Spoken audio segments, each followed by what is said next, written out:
2003 की यह तस्वीरें जहां पर महंत ज्ञानदास हमें नजर आ रहे हैं और उसके साथ साथ मुस्लिम पक्ष के जो बाकी लोग हैं वो भी नजर आ रहे हैं, और उन्होंने ही दरअसल इस इफ्तार का आयोजन वहां पर किया था। आशुतोष वर्मा, ये बात आज योगी आदित्यनाथ निकाल रहे हैं जब वो अयोध्या जाते हैं। मैं यही कह रहा हूं ना कि देखिए 9 साल की चला चली की बेला है, और जाते जाते मुंह पे इतनी बड़ी कालिक जब पुत गई है, तब उनको 2003 क्या 2098 92 सब याद आ रहा है। ये भी एक दृश्य था जब इस उत्तर प्रदेश में हिंदू मुसलमान साथ में रहते थे, एक दूसरे के वहां सिवैया भी खाते थे और मिठाइयाँ भी दीपावली में खाते थे। लेकिन नफरत की आग 2017 के बाद से ऐसी बोई कि आज खुद अपने बनाए हुए जाल में खुद फंस गए।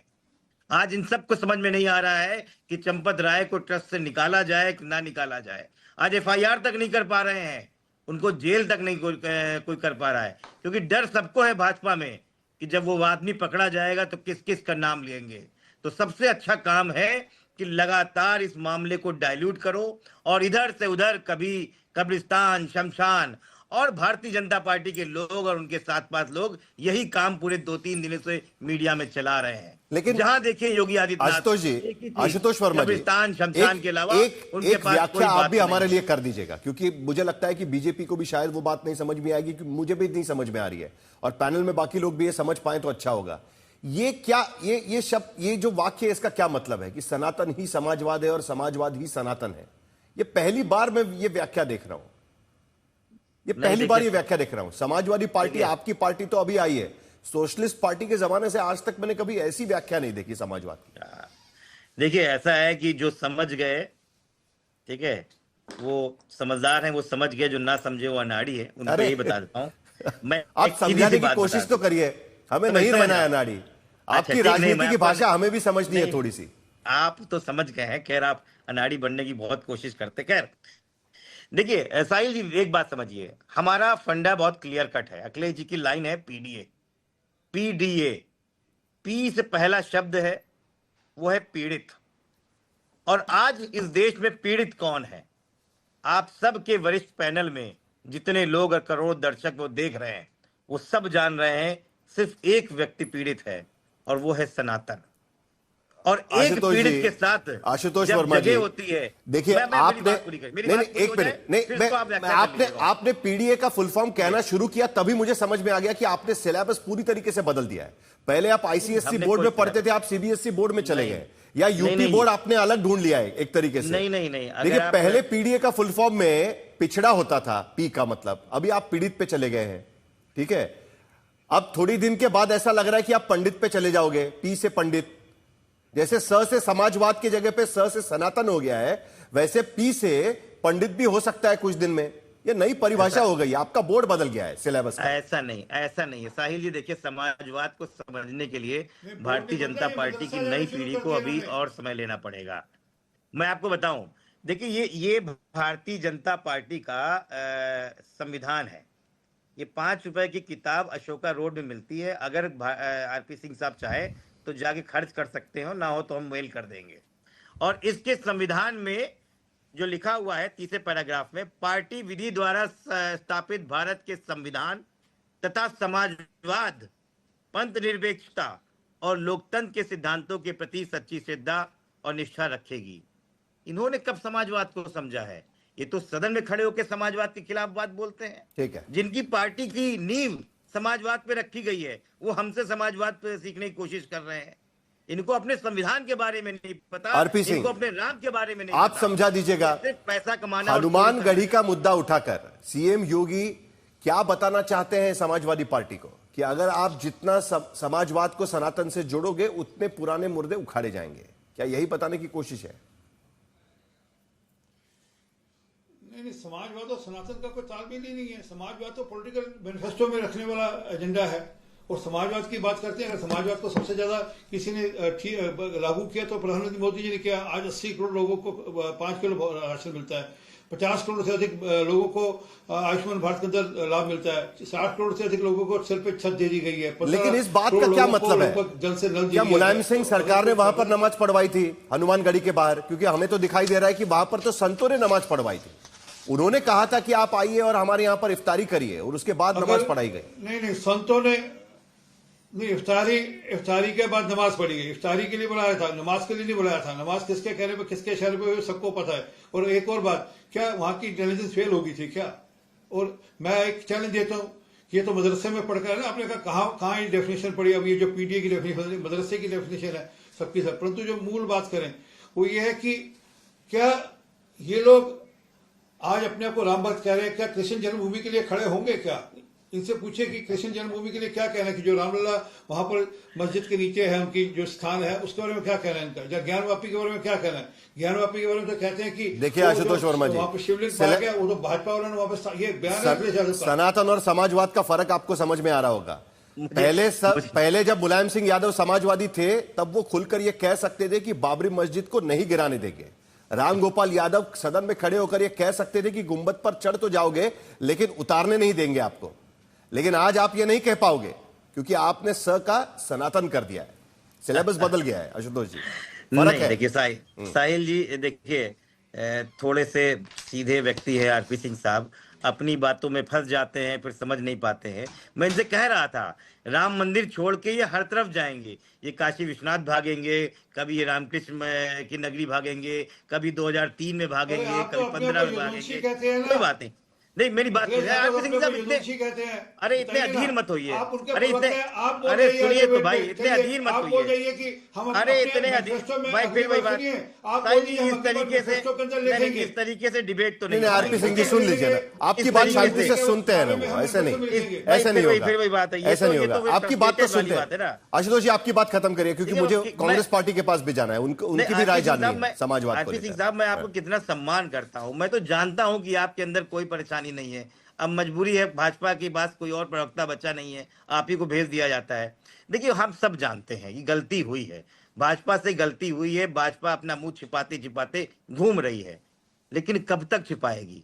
कब तक झूठी खाल भेज के जो है आप घूमते रहेंगे कि हमने देश को बदल दिया है? आज चोरों के साथ में मिले हुए हैं आप। जिस ट्रस्ट की आप बात करते हैं, वो ट्रस्ट बनाया प्रधानमंत्री ने, वो तो वहां पे एक मिनट चोरी हो रही है। आशुतोष जी, हम सब जान रहे हैं, इस पर तो हम बात कर चुके हैं ना।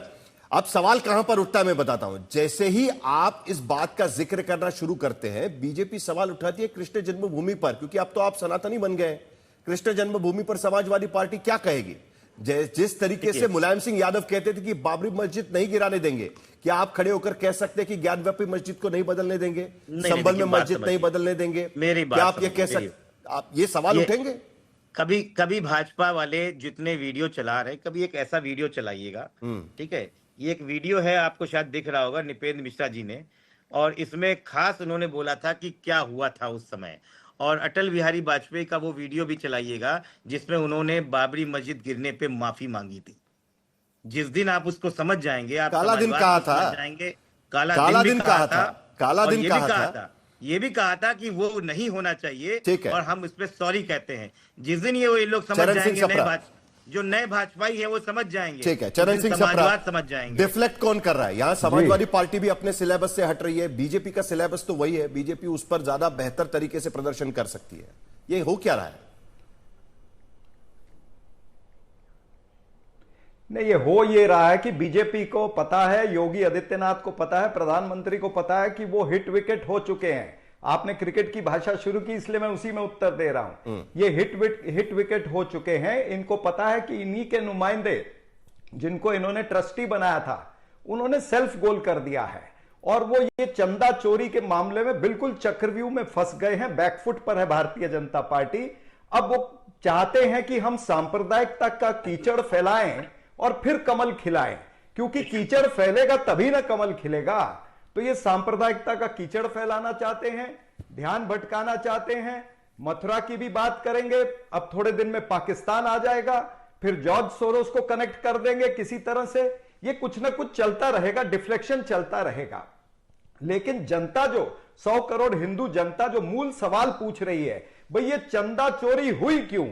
और ये चंदा चोरी हुई है तो इसके अंदर प्रॉपर प्रक्रिया में काम क्यों नहीं हो रहा है? एसआईटी बनी है तो एसआईटी कॉम्प्रोमाइज क्यों नजर आ रही है? एसआईटी जो है, उसने 5 जून को जो चंपत राय ने जो पैसे पकड़े थे, उस समय का, उस चीज का उल्लेख किया है। लेकिन ये एफआईआर 25 तारीख को क्यों होता है? 5 जून को एफआईआर क्यों नहीं हुआ? चंपत राय का नाम और अनिल मिश्रा का नाम गोविंद गिरी का नाम, गोपाल राव का नाम वो एसआईटी की रिपोर्ट में क्यों नहीं है, वो एफआईआर में क्यों नहीं है? तो ये एसआईटी कॉम्प्रोमाइज्ड है। 100 करोड़ हिंदू जनता जो राम भक्त है वो जानते हैं कि ये चोर हैं, यही और इन बात, सभी चोरों का नार्को टेस्ट होना चाहिए। मैं तो यही कहता बात हूं, आशुतोष, इन्होंने राम मंदिर को एटीएम बना करके जो रखा मुद्दा था, यहां पर और चर्चा ATM करने की हम बना कोशिश करके कर उसको रहे हैं लूट थे। आशुतोष, आप एक राजनीतिक एनालिस्ट के तौर पर, पॉलिटिकल एनालिस्ट के तौर पर इस बात को जरा समझाइए। यही बात मुझे रोहित सिंह जी से भी समझनी है। जब तक समाजवादी पार्टी या कांग्रेस पार्टी चंदा चोरी के मामले पर बात कर रही है तब तक वो आगे है।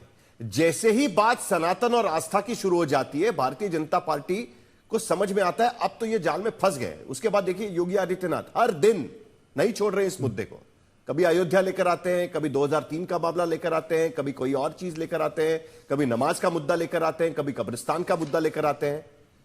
कहीं चंदा चोरी छोड़कर आस्था में घुसने की वजह से समाजवादी पार्टी और कांग्रेस को तो नुकसान नहीं हो रहा है। देखिए साहिल, मैं आपके सवाल का जवाब देने के पहले तुलसीदास की एक चौपाई में पढ़ देता हूं, जिसको समझना होगा वो समझ लेगा। धूत कहो अवधूत कहो राजपूत कहो जोलहा कहो कोई, तुलसी सरनाम गुलाम है राम को, जाको रुचय सो कहे कछुओई। मांग के खैबे मस्जिद को सोइबे, मस्जिद माने मस्जिद, मांग के खैबे मस्जिद को सोइबे, लेने को एक न दैबे को दो। यानी तुलसीदास जी मस्जिद से उनको कोई दिक्कत नहीं है। वो कहते हैं मांग के खाएंगे और मस्जिद में सोएंगे। ये जो नए राम भक्त बने हैं इनको मस्जिद से प्रॉब्लम है, और ये दरअसल असली मुद्दा इसी बात को लेकर ये है। आने वाले समय में आप देखिएगा उत्तर प्रदेश के विधानसभा चुनाव में एक बड़ा मुद्दा बनेगा, और वो मुद्दा क्या है कि जो लोग मंदिर निर्माण के बाद 2 साल भी राम मंदिर की सुरक्षा नहीं कर पाए, वो लोग हिंदू समाज की सुरक्षा कैसे करेंगे? ये बड़ा मुद्दा बनेगा, और बड़ा मुद्दा धीरे धीरे बनता जा रहा है। क्योंकि ये सवाल, मैं जब लोगों से बात करता हूं तो लोग यही कहते हैं, अरे 2 साल के अंदर मंदिर की सुरक्षा नहीं कर पाए, ये हिंदू समाज की सुरक्षा क्या करेंगे? इसलिए मेरा कहना है, आज की तारीख में अगर आपने आरपी सिंह को सुना होगा और आशुतोष वर्मा को सुना होगा, एक कह रहे हैं कि राम राज्य जो था वही समाजवाद था, और एक कह रहे हैं कि सनातन ही समाजवाद है। अब ये जो है भारतीय जनता पार्टी का जो है वो समाजवादीकरण हो रहा है, और भारतीय और समाजवादी पार्टी का भाजपाईकरण हो रहा है। वो आपने 3 इडियट्स देखी होगी आशुतोष, 3 इडियट्स देखी होगी। 3 इडियट्स में गाना है, कंफ्यूजन ही कंफ्यूजन है, सॉल्यूशन का पता नहीं। ये पूरा कंफ्यूजन है। ये समाजवाद और सनातन का जो मिश्रण किया जा रहा है उसका जवाब भारतीय जनता पार्टी इस तरीके से दे रही है ना। यही तो मेरा सवाल है कि जब तक चंदा चोरी का मामला था तब तक ठीक था, आस्था में घुस गए, उसके बाद मामला पूरा बदल गया है। साहिल, अब दिक्कत कहां पे हो रही है? दिक्कत इस बात को हो रही है कि अगर भारतीय जनता पार्टी को मुलायम सिंह यादव से प्रॉब्लम थी तो उनको पद्म अवार्ड क्यों दिया? अगर वो हिंदू विरोधी थे, अगर वो नमाज पढ़वाते थे, है ना, अगर उनको गोली चलवाने से प्रॉब्लम थी तो नृपेंद्र मिश्रा को, जिन्होंने गोली चलवाई थी, उनको आपने मंदिर निर्माण का अध्यक्ष क्यों नियुक्त कर दिया? इसका जवाब नहीं होगा, क्योंकि तब की राजनीति अलग थी, अब की राजनीति अलग हो गई है। तो जो असली राम भक्त है उनको मस्जिद से कोई प्रॉब्लम नहीं है, जो नकली राम भक्त है उनको मस्जिद से प्रॉब्लम है। यह मैंने तुलसीदास की चौपाई सुना दी आपको पूरी तरीके से। रोहित सिंह, मांग के खैबे मस्जिद को सोइबे, लेने को एक न दैबे को दो।